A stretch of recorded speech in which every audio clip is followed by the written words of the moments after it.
rumah yang dari dulu itu memang tidak ada jalanan, tidak ada pintu.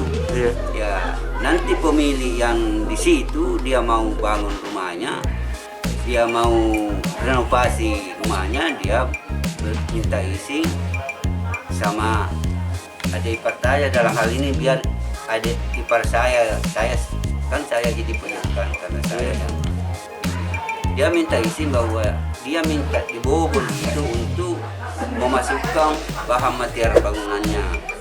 Ya, setelah selesai nanti rumahnya direhab, ya tutup kembali.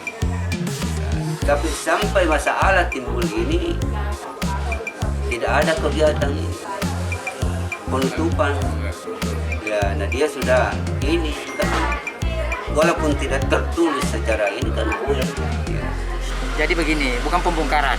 Yang membongkar sendiri itu adalah yang bersangkutan, pemiliknya sendiri. Saya hanya menyaksikan.